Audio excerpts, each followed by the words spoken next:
morning and welcome to Political Capital. I'm Karabole Tata, coming to you from Dantsane, the second largest township in South Africa, home to over 250,000 people. This is where the newly elected ANC leadership chose to do its first door-to-door campaign, drumming up support to fill up the 16,000 capacity stadium. But the question is, should they have even come here at all? Is the sun rising or is it setting on the ANC? The 13th of January was a special day for South Africa's ruling African National Congress.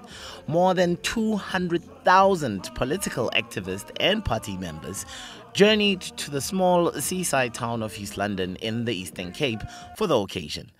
Politically, it was a chance to parade engineered unity and strength ahead of the 2019 elections, where the ruling party hopes to hold on to a quarter of a century of power in South Africa. But the ANC's 106th rehearsed anniversary presentation was also an opportunity for entrepreneurs to make a buck.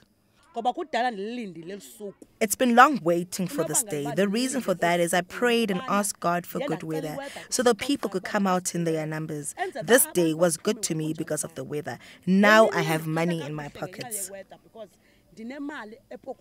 This is the party aftermath, when we all retreat to our respective corners. Political Capital went behind the speeches and the politics to speak to the real people with real issues on the ground. For NONYAMEKO, MDUZULWANA, hope means this patch labelled 285 at Scenery Park outside of East London. Today, like on most days, she was a hawker in the leafy seaside suburb of East London, where the African National Congress was parading its new president, Cyril Ramaphosa, its chopper overhead, and its might. The ruling party's sense of occasion was evident on the day, with President of Kenya, Uhuru Kenyatta, and the President of the Republic, Jacob Zuma, both in attendance. But it was the latter who stirred up the most emotions. Every mention of him was booed. The former ANC President and still President of the Republic, Jacob Zuma, casts a very unpopular shadow in many quarters of the country.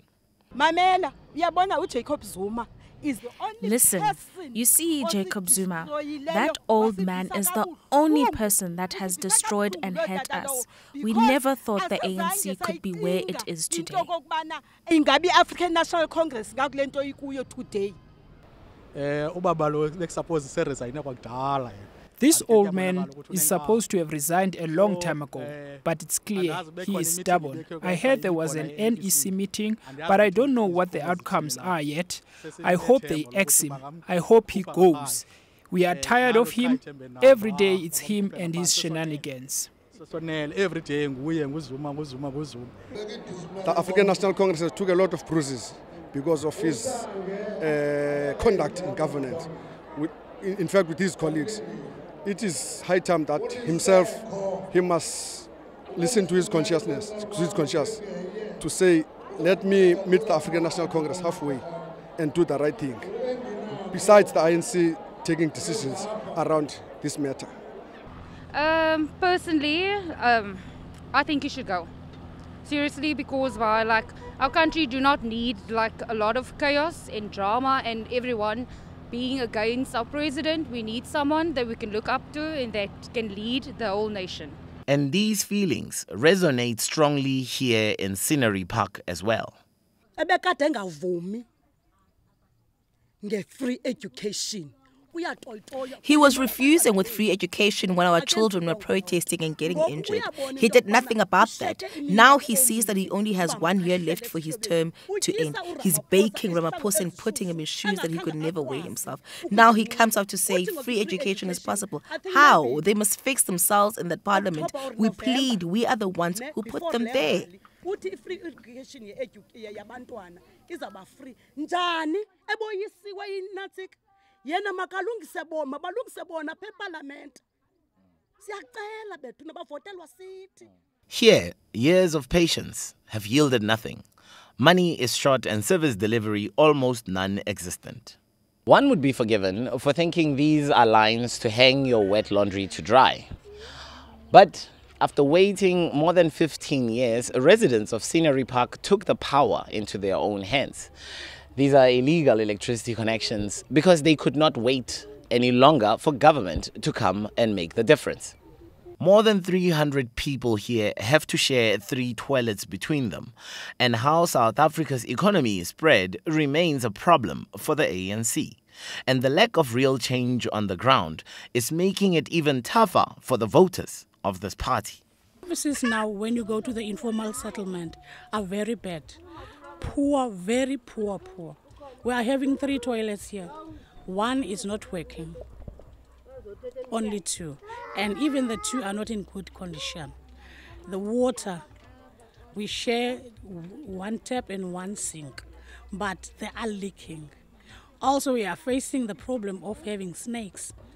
Just like you and I and all her neighbors, NONYAMEKO MDUZULWANA has hopes and dreams for her children and herself. We have hope because we hear him speaking positively. We hope that he will do better than the previous president of the ANC. The previous president was trying, but not enough.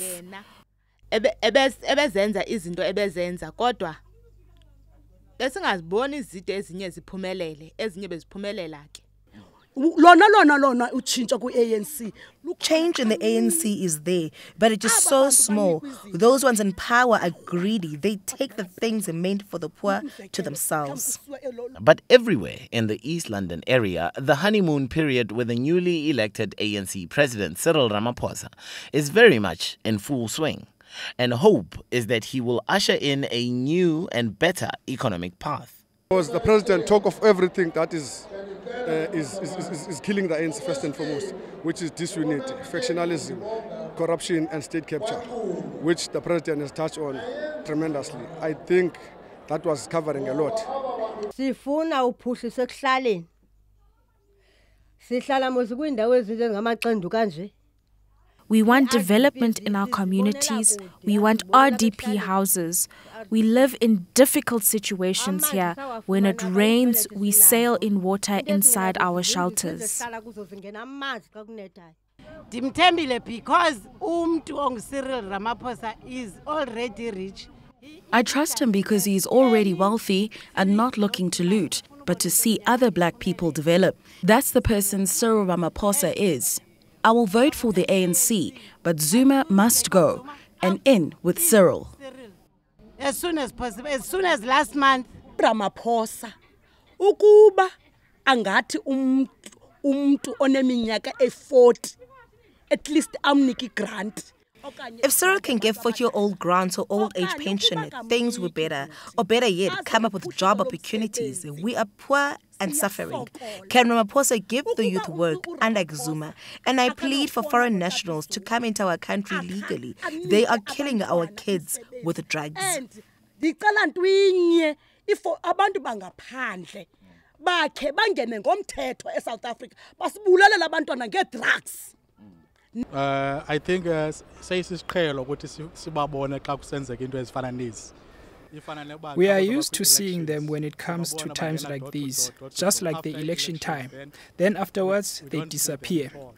A lot of people trust him already because he's a businessman. He's not greedy like the others. I have hope, as we've already seen the rand strengthen after he got elected as ANC president. So sinalo ithemba noko because nerand ke yangathi iyathembisa xa kungena yena. So ndinalo ithemba ndingatsho mhlekazi wam ndithi ninzi into endiyibawo endiyinqwenelayo ngokuba kuphatha yena. I can say I wish for a lot of things to happen now that he is president. Few months ago, petrol and diesel were constantly on the rise, but we can already tell the difference. We are also hopeful for jobs as the youth in Eastern Cape. Ndincoma kwicala lepetrol, ndizama uncoma nakwicala ledizili. Bendinonqweno ukuthi mhlawumbi nemisebenzi sibonakala apha eMonti or apha eStern Cape sililutsha siwugaranta umsebenzi ukuthi siyawufumana. Alas, the path to economic prosperity was never paved with good organization. These were the scenes following the party's birthday celebrations. These casual workers at the ANC birthday celebration were protesting outside the ANC headquarters in East London over pay. Marshals were here in the early hours of the morning. We never got proper food and places to sleep. We slept outside on the grass at the stadium. We are hungry. Now we are not getting our money to go back home. The coordinator is nowhere to be found. What he does now is to intimidate us. Now we took a decision to stage a protest here, and we are not going anywhere without an answer from his sponsors. We want our money. Where is this country gonna go when volunteers are being abused like this? My question is, the comrades who took us there, why can't they follow this up with dignity? The ANC lost control of the Nelson Mandela Bay Metro just down the road during the 2016 municipal elections. A metro named after its greatest name, and Ramaphosa cannot afford to let things slip further. He is largely seen as a silver bullet to South Africa's ailing and stagnant economy. And for now, hope is in the air, but it is far from ubiquitous. I don't think there can be quality life to us, more special, we poor people. We get nothing to the ANC government. They know themselves. Not more special in Tanzania. Tanzania is a poor place. We were removed by the past government. Send us to Tanzania. Now, we just lost, we don't know if the people of Tanzania knows nothing about their freedom. Tata, do you think Cyril Ramaphosa could be better for the people of Tanzania as a president? I don't think Cyril Ramaphosa can be better for us because he from facts, he was rich and he's still rich, who are poor. What we gonna trust to him? As is the case, the honeymoon period cannot last. Voters are awaiting Ramaphosa's words to give meaning. And here in Scenery Park, these words should translate into basic services. But for many, like NONYAMEKO MDUZULWANA, this fractured party, which is trying to rid itself of its past and its past president, remains the only choice. I will vote for the ANC because I love it. It got me a right that cannot be taken away. I will vote for it forever. Karabo Letlala, CNBC Africa, East London. After the break, we get into the nitty-gritties of how Cyril Ramaphosa must traverse the current environment that he finds the country and the state of the ANC in right now. Join me for that discussion with economist Thabi Leoka.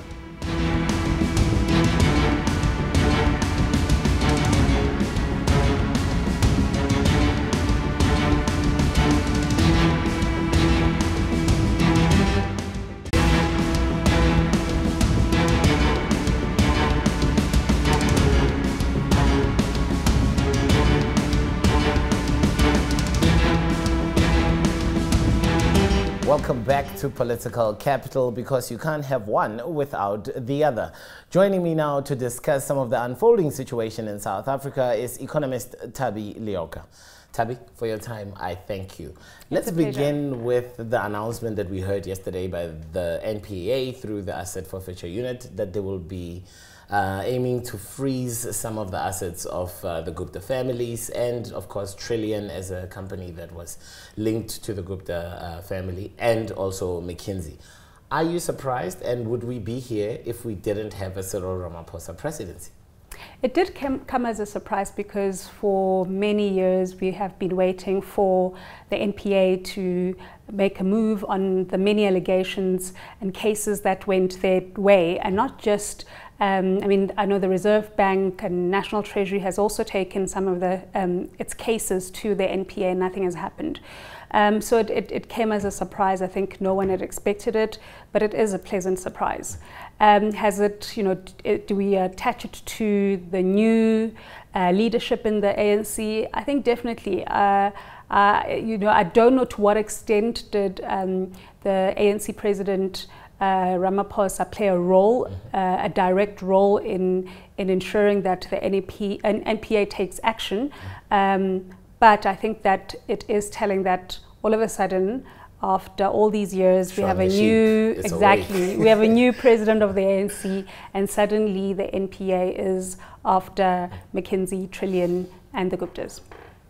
Thabi, you should know all about this. You're an economist. The Rand seems to have a bias, really, even if you will, urging the country to take the kinds of decisions that could, see a lot of enthusiasm for the currency. We saw it today touching the 12.22 level, a level that it last touched in December following that election, and in January again.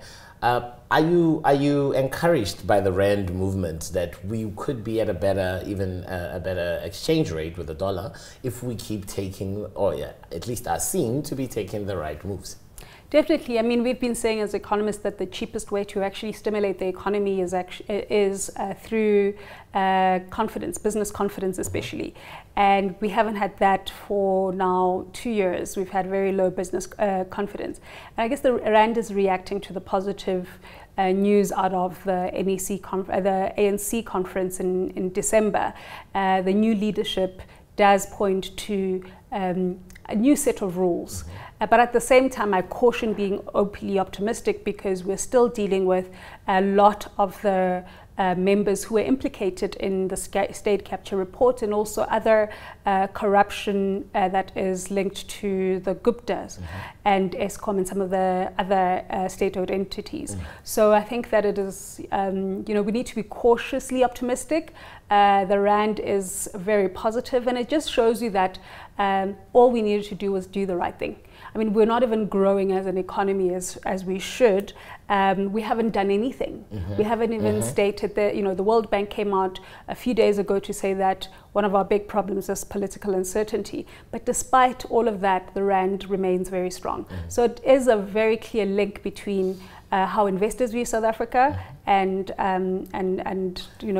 they link it to the politics of the day. You say that we haven't done anything, and truthfully, we have not done anything. It's just a feeling that's in the air that there's a new leadership and maybe an air of expectation.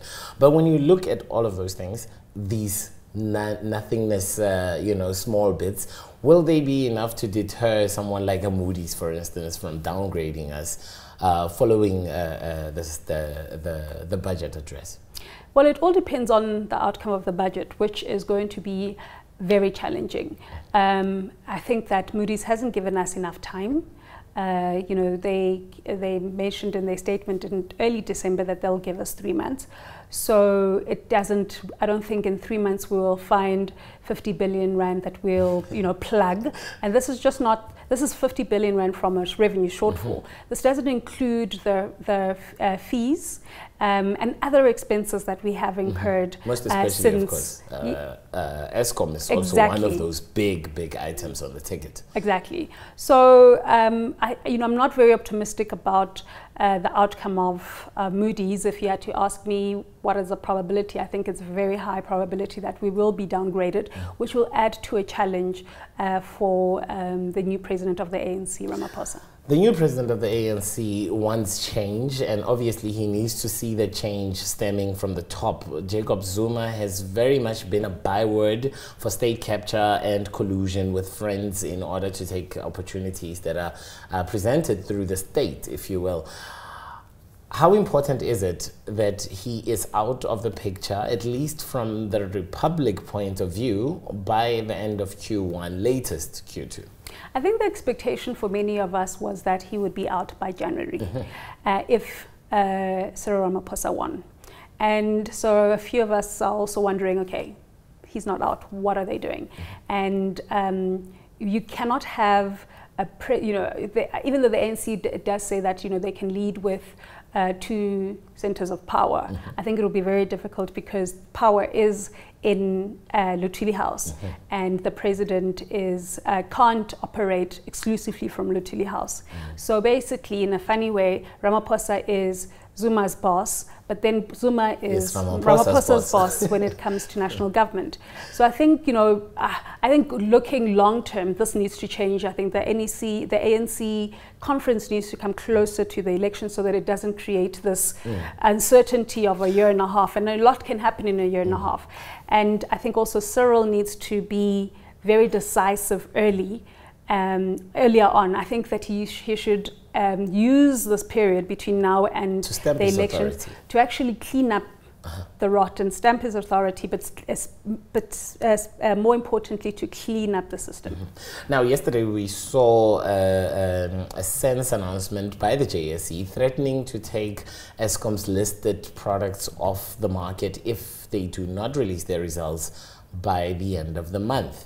That's another thing that the new president of the ANC has to consider. The rot at Eskom, and it definitely starts at the top. How important is it to get a change of that executive as well? Can he, I mean, there's been names touted. One of the names that I heard was that Mcebisi Jonas could take over an entity like Eskom. Would that restore confidence? Would it say that we are on the right path? It would, but also I think that we need to clean the entire system. So it's not just putting a new CEO, where a lot of the executive is also involved in or implicated or assumed to be implicated in the state capture. So I think that, and the board needs to also be changed because they were also involved indirectly or directly. I think indirectly because they didn't react. And you have fiduciary duty as an executive and also as a board member. So I think that whoever becomes the CEO needs to change the entire executive and also the board for there to be confidence. And this person also needs to have a huge roadshow where he sets out to investors both locally and internationally what steps he plans to do to turn the company around and deadlines so that he is believed and is believable and people will hold him to account. But there's no point in having a new CEO without actually deadlines on measures of changing or steps of changing Eskom. I think Eskom has been, in the main, I think the public hasn't reacted to the danger of Eskom. Maybe they don't understand how dangerous it is for the country. So explain to me and my viewers, why should we be worried about the situation at Eskom? So in the simplest of ways, so Eskom has a huge debt, which is growing. Eskom is in such a precarious position right now that lenders do not want to extend their loans to Eskom. So it will make it very difficult for Eskom to operate given its financial constraints. Now imagine if you're financially constrained, no one wants to borrow you money, and the only thing you can use to investors is to say, look, the government has guaranteed the debt. So actually, it's not about us and really the risks that you incur with investing with us or extending your loans. It's actually the government will always back us up. So it's guaranteed. So if we do default, should we default, you've got the government. In an ideal world, that would be a little bit understandable for some investors. But right now, the government is in debt. And Eskom is in debt. And Eskom is in debt. So there's no one to actually say, help Eskom. If Eskom defaults, it's going to be the country defaults. It's going to be very difficult for us to actually recover from an Eskom default. Someone told me that if Eskom defaults, all its lenders can actually call on those debts to be payable immediately. They can, from the state. How would we navigate that? Exactly in the same way as, a surprise fee-free education. Find the money. We'd have to find the money. And that means that we cut back on infrastructure development. We cut back on maybe even education. We cut back on health. We cut back on defense. We'd be cutting back on a lot in order for us to give money to lenders. Q1, in fact Q2 2018, what should Ramaphosa have done to at least suggest that he's in charge and he's in control and he's steering us towards his vision of a better prosperity? I think he needs to make a very bold decision on the president. I think that he's a liability to Cyril Ramaphosa and also to the ANC and to the country. Mm-hmm. I also think that he needs to make very bold decisions on the state-owned enterprises, from Denel, SAA, Eskom, for instance, Sanral. But he also needs to ensure that the inquiry takes place immediately, so that those who are implicated, face. Some of those are key government positions. Exactly, and you don't want the risk of having them again next year and having them do the same thing. So because you don't want that, you must make sure that the law takes its course. If they are innocent, then it's fine, they can come back to government. If they're not, if they're implicated, this is not the person to come to government, he should then go to jail. So I think that for me, those are the three main important things: to start the inquiry, to ensure that SOEs have the right people, capacity, exactly, from board all the way to the executive, and he needs to make a very bold decision on the president. Well, that's Thabi Leoka, economist, who just laid down the to-do list for Cyril Ramaphosa, and by no means is it a small one. That's all we have for this week's Political Capital. There'll be more on Thursday. Join us then.